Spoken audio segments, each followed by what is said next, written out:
Previously on Heroes Behind the Badge, we opened the door to a difficult truth, the weight our officers carry and the cost of keeping it inside. In this episode, we move forward toward recovery, purpose, and the work of building a joyful life beyond the badge. Here's part 2, Beyond the Badge, the Path Forward.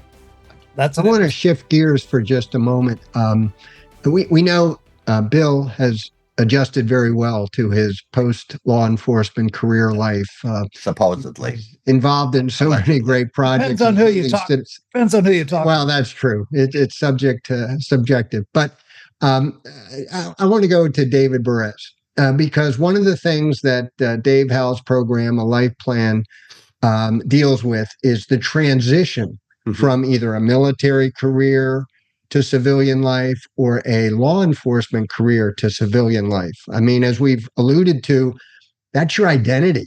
You know, for 20 or 30 years, you're a cop and with a gun and a badge, and you had all this authority and you could change people's lives in a second. And now you're a civilian with none of those powers. Your identity is lost. You don't wear a badge anymore. You don't carry a gun.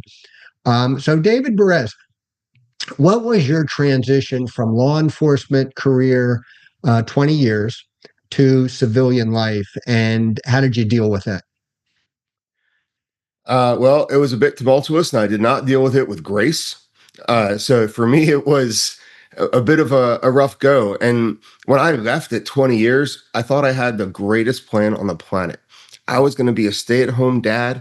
I was going to just do everything with my kids, which is awesome. By the way, I enjoy every moment with my family. And if I needed to work or wanted to work, I was just going to be a greeter at Walmart and say, hey, how you doing? Here's your weekly flyer. But you know what? That's not how I'm programmed. That's not how my brain works, how my body works. That would not be enough stimulation for me. I quickly learned that being a stay-at-home dad, as honorable and as awesome as that was, I needed more immediately. But I had lost everything that I knew. I lost the ability to be that community influencer through the platform of policing. I lost the ability to have a say in an organization that I wanted to take in maybe a different direction. I lost the ability to have any sort of meaning or mattering in my life. And therefore, the other parts of that equation went away too. What was I accomplishing? What was my relationships like? I had to rebuild my marriage. I had to rebuild my relationship with my kids. I lost all of the positive emotion, or that I should say, I never gained any of the positive emotion that I thought I was going to get upon retirement.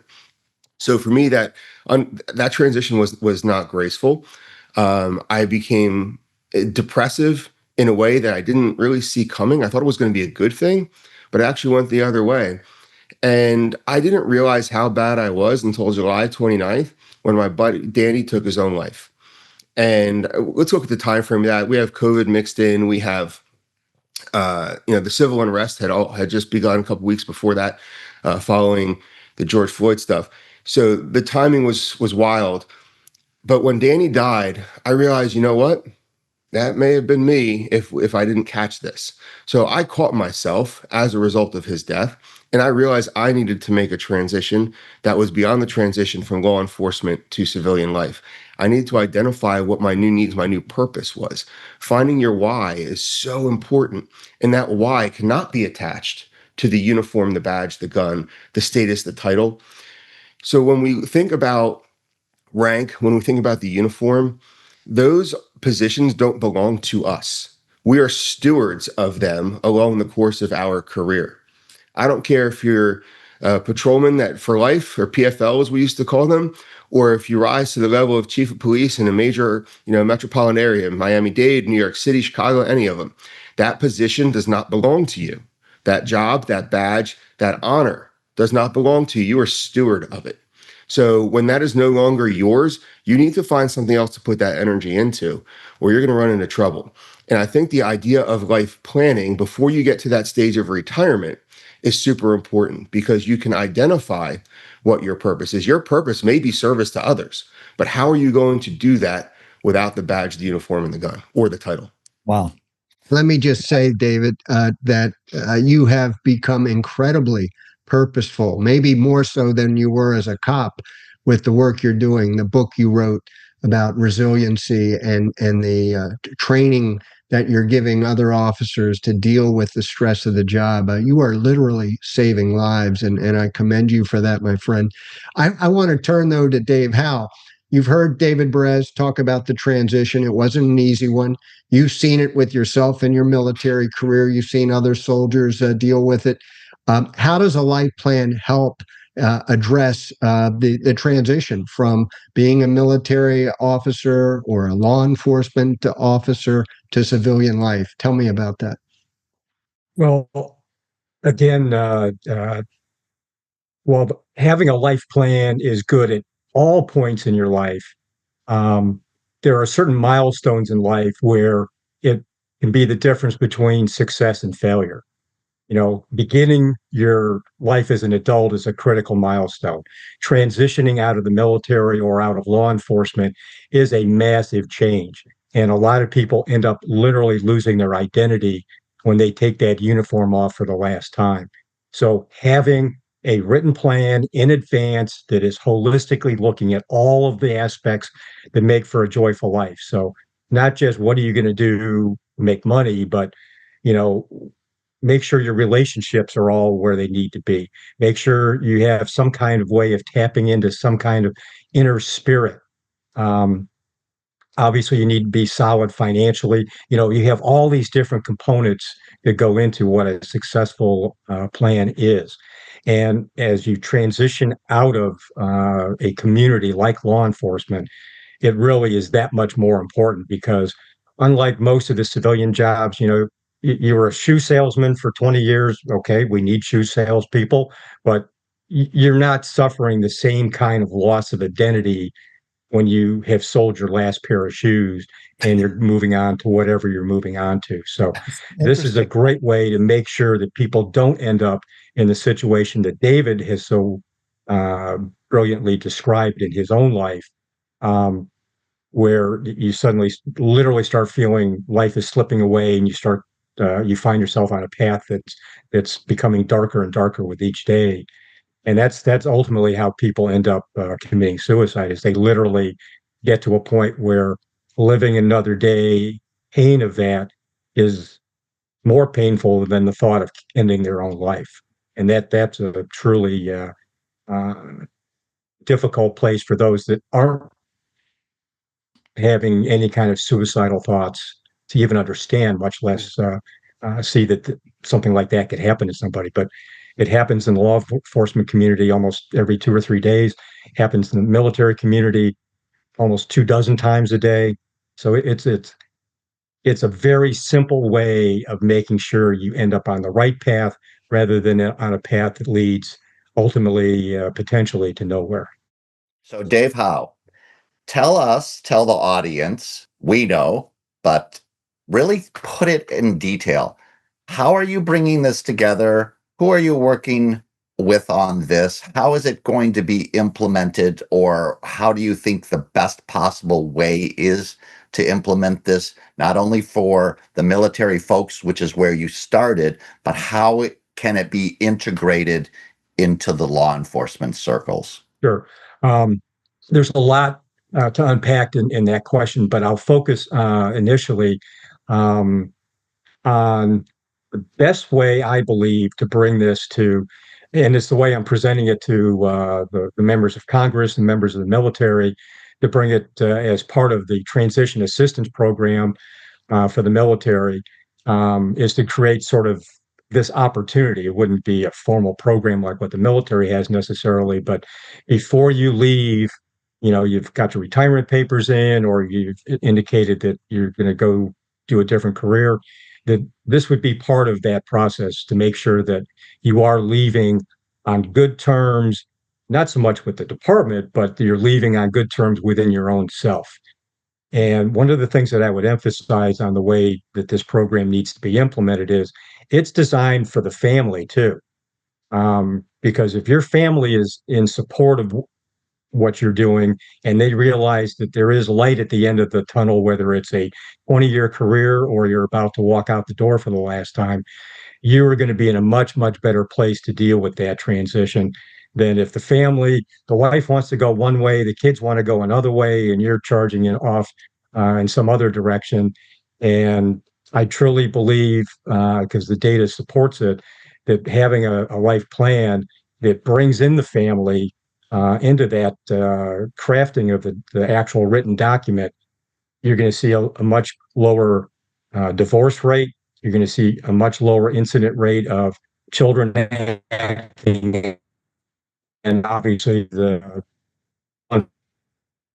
a much place emotionally, mentally, financially, every other way by having a written plan that's out there that they can look at.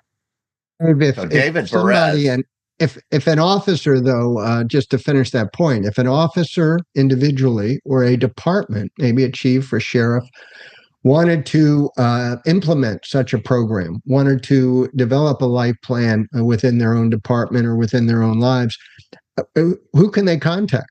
Give us some, is there some person, yourself perhaps, that they should go to, or your organization? Yes, actually, the best way to get additional information is to just send me a simple email at davehowe@kenrusk.com. Ken Rusk is the architect of the program. He created it not for the topic that we're talking about today, mental health and suicide prevention and so forth. He created it when his young daughter was going through a case of melanoma while she was in preschool, and he wanted to have a way to leave her a roadmap so that she could continue, assuming she survived a very serious illness, she could have a successful life. And that was the thing that was the catalyst that created this program in the first place. So again, it's program is not focused to make people that have mental health problems better. That is merely a additional benefit of people way earlier in life developing the plan that makes sure that they're really squeezing every drop of joy that they can out of their time on this earth. And when you're doing that, you end up having a life that looks very much like Bill Erfurth, rather than people that we all know that, if they won $1 million, they'd complain that it wasn't 2 million. The glass half empty people are really the ones who, this isn't a negotiable thing. They really need to have a written plan for how to get back into a joyful existence. Wow. Those that are the half full kind of people, this is a nice to have thing that really ensures they are getting every last drop of gusto that they can out of however much time they have left on Earth. So maybe we can drop your email into the podcast here at the end, so people can see it and reference it. David Berez. So you heard what Dave said. I know what both of you have been talking about. Tell the audience, tell the police chiefs, tell the police administrators out there, how do we implement this? How does this happen? So I think it needs to come from leadership. There has to be buy-in from the top to understand that there are ways to satisfy your the people that work for you, to be able to give you the best. Nobody leaves their job because of money. Nobody leaves their job because they don't like the work they're doing. People most often leave their jobs because leadership is terrible.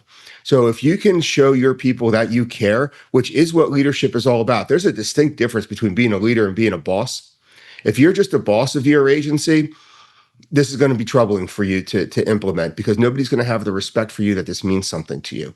So if you are a leader of your agency and you implement an amazing program like this, where you're showing that you care for your people, which is what leadership is all about. Leadership is not about you. Leadership is not about your title. It's about how you show up for your people. And if you implement a program like this for your people, they will get that from you. They will get that you care about them. They will get that caring for you is the best thing for the agency.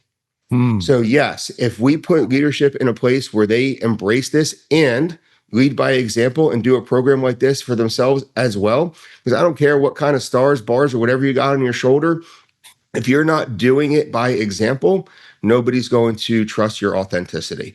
So get in there with your people, lead by example, show them that at any stage in your life, having a life plan will only make the rest of your life better, no matter what point you start from. And bring it down. Let the youngest guy or the youngest girl in your department be part of that with you, and show them the path. Model the behavior you want to see from your people. And it starts with giving people a good life. So what do you need? What do you need to get behind this? Do you need sponsors? Do you need money? What do you need? Money's important, Dave, right? Oh, absolutely. Yeah. And actually, well, again, the program is designed for every member of the law enforcement community, to include family members. There are pots of money that I know are out there, because I know they're definitely there in the military community, for suicide prevention, mental health issues, wellness programs. And there are probably other buckets of money that are available at the local, state, and federal level. So that's one funding source. There's also the foundation, which we're trying to put a campaign together so we can get the funds necessary to provide this program free of charge to those families that suffer that worst day when their loved one goes to work as a law enforcement officer and doesn't come home. So, subject to the availability of funds, we would like to be able to provide the program free of charge, where people from our organization would literally be part of the grief management team, whatever that looks like for that particular law enforcement agency. We would plug into and support their efforts to support that family, so that they can take that horrible negative energy, what do we do now, and turn that into how they can truly envision positive life moving forward that their deceased loved one would want them to have, and not get stuck in the grieving process. So I haven't really heard yet how you plan on this being presented. Is this going to be in-service training at a police academy, at the police headquarters? Is it going to be conferences, conventions? Talk about that. Basically, just like no two cops are the same, no two law enforcement organizations are the same. So the program is very customizable to fit the particular needs and operations of a particular department.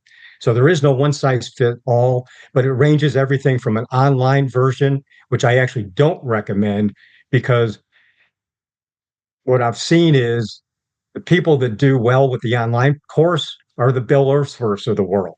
So yeah, their life becomes maybe a little bit better, but they were going to do really well anyway.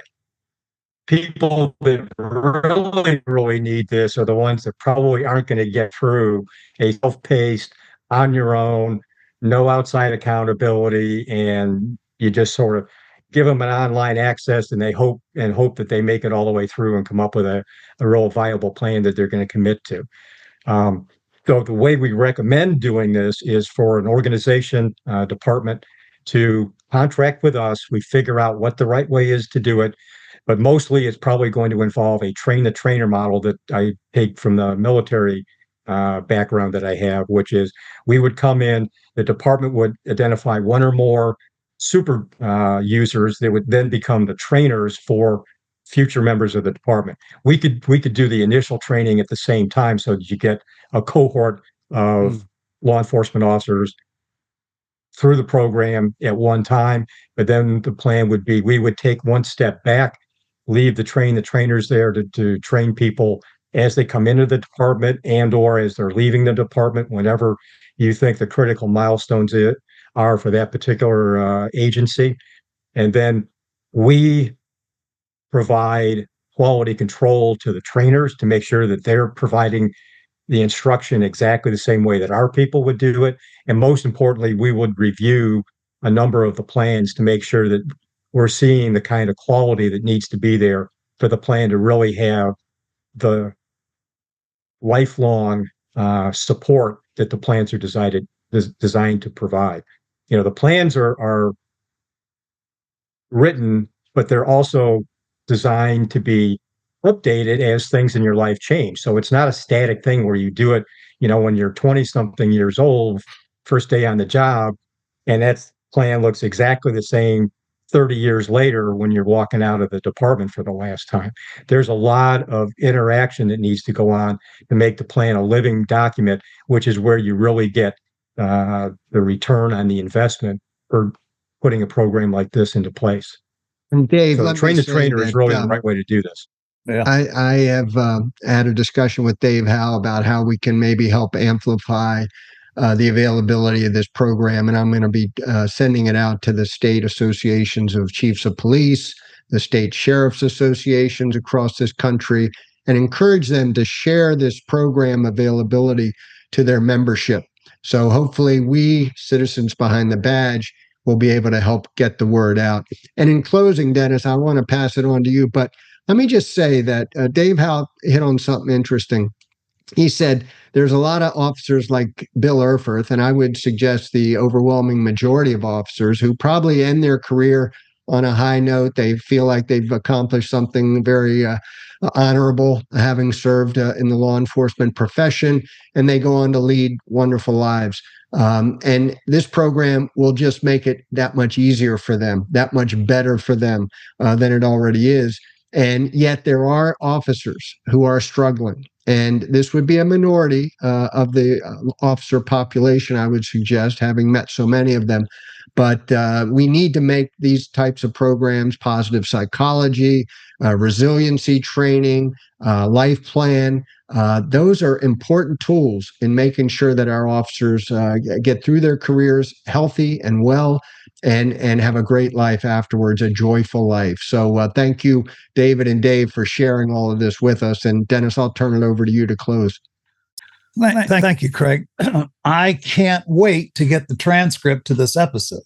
You guys drop gold nuggets all throughout this episode, and our listeners and viewers can get the transcript as well, along with when they view this or listen to it. Please get the transcript and look at it. There are gold nuggets throughout from these two gentlemen. I just have one more question. A lot of police chiefs, a lot of sheriffs, a lot of police management, law enforcement management have this little phrase that they use. I want your opinion on this. It's okay not to be okay. I hear that from our sheriffs here in Florida. I've heard it from police chiefs around the nation. They do little videos for their troops. For the guys, David, the two Davids particularly, and perhaps Bill Erfurth can weigh in on this. Is it okay to not be okay in policing today?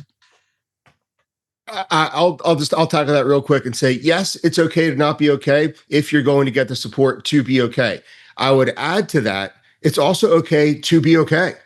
We don't have to be victims all the time. Correct. We can be in good shape. We can be the best version of, we should be the best version of ourselves for our agencies, for our communities, and most importantly, for our families at home. That's where we need to be, is for our families at home. The job is a job. It's a good one. It's an important one. Our communities depend on us.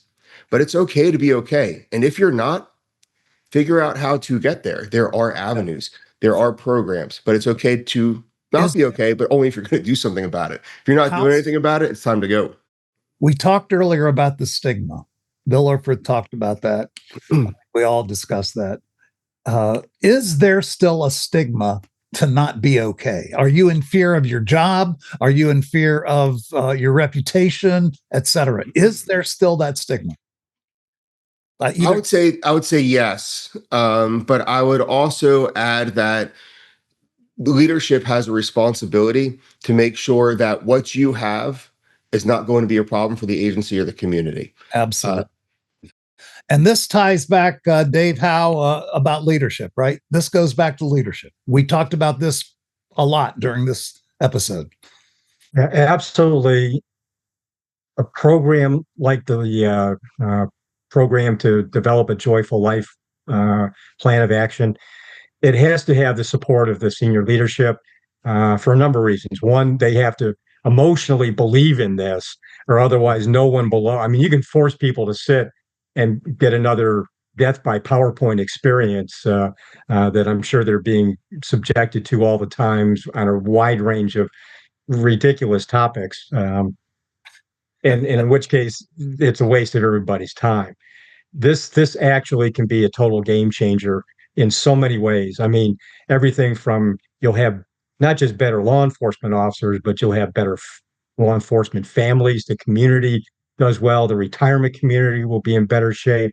And you can actually see by finding an avenue of creating a positive plan forward to get rid of a lot of that stress that oftentimes leads to officer involved incidents, which when the lawyers hear that, are like, yeah, if I can bend the cost curve of lawsuits and other, legal trouble through something like this, it's a huge return on the investment of the time and whatever money it might take to implement a program like this. Excellent. So, Dave Berez, we're talking about things that are okay. It is okay for you to go ahead and promote your book. So why don't you hold your book up for everybody? What a segue. What a segue. Self-promotion for me is actually not very easy, so I appreciate you putting that out there. Then I'll do it. A Resilient Life, a cop's journey of pursuit and purpose. A Resilient Life by David Berez, B-E-R-E-Z, Berez, right? That's it. No, thank you for doing that. It's my life story and the tools I've used to overcome some of the things that I've encountered throughout my life. It ends before I actually got my education in all of this. So I think somewhere along the line there may be a part two. But sequels in the works. Yeah, we'll see. But yeah, I appreciate you putting that out there. It means a lot. Let me say, I've read it. I read it before it was even published. I was given that honor, and it is powerful. It is riveting, and it is courageous. He put himself out there. You know everything about David Berez when you finish this book, the good, the bad, and the ugly. And he's using it for a good purpose now as he serves as a master resiliency trainer. God bless you, David. It's authentic. It's real. It's not some performative bullshit. It's real. So Craig and Dennis, thank you for mentioning that. I appreciate that. What I would add is, Craig, you have mentioned to me over the course of our time since the book has come out about your shock on how I forgot how to love and I learned how to re-love, following my experiences. And I would say love is the most important thing that we do in life. And if we forget how to do that, everything else begins to fall apart. So a program that Dave is talking about with building all of these life skills gives us the ability to focus on how we love each other because we're not so concentrated on the little things that this life skill program will be able to build for us naturally, where these things become natural for us. So if we can have those items work for us, we can get back to loving each other in a way I don't think we're all doing right now. And I know it sounds a little hinky, a little corny, whatever, but the ability to build those relationships is so important because that in the end is what matters. Who cares how much money you made? Who cares what your title was? It's irrelevant if you don't have those relationships in your life that support you. And building a program like Dave is talking about gives us the ability to get back to those basics. Well said. And if you want to more about the program that Dave is working with, the entrepreneur is named Ken Rusk, R-U-S-K. Did I get that right? Ken Rusk? You got that right. And this is his book, Blue Collar Cash, which is a terrible title. Yes. And it's very confusing about what we've been talking about today. But he really wrote two books. One is The Virtues of Blue Collar Work versus having to go to college. But half the book is a step-by-step description of how to craft your own holistic plan for a joyful life. Good. And you can pick that up wherever books are sold. And I have done a little deep dive on that since meeting Dave yesterday, and it's worth the dive. So, guys, we could go on and on. I appreciate your being so vulnerable and transparent and so forthcoming with ideas on this very, very difficult subject.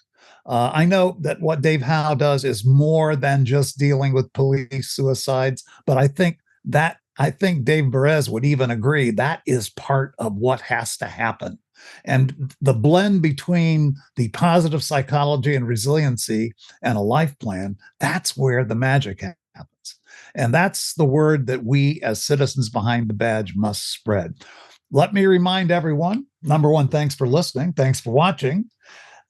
This podcast, Heroes Behind the Badge, is sponsored by Citizens Behind the Badge, the leading voice of the American public in support of the men and women of law enforcement. You can get involved right now by going to citizensbehindthebadge.org, or some people just say org, right? Citizensbehindthebadge.org, and you can contribute, you can get involved, you can show your support. Hundreds of thousands of your fellow Americans have already done so. We would love to add your name to the list of people who are actively supporting law enforcement. Citizensbehindthebadge.org. And if you liked anything you heard today from the Daves, okay, anything you heard, will you do us a favor? Hit follow, hit like, hit subscribe. Yeah, follow, like, subscribe. Hit them all three. Okay.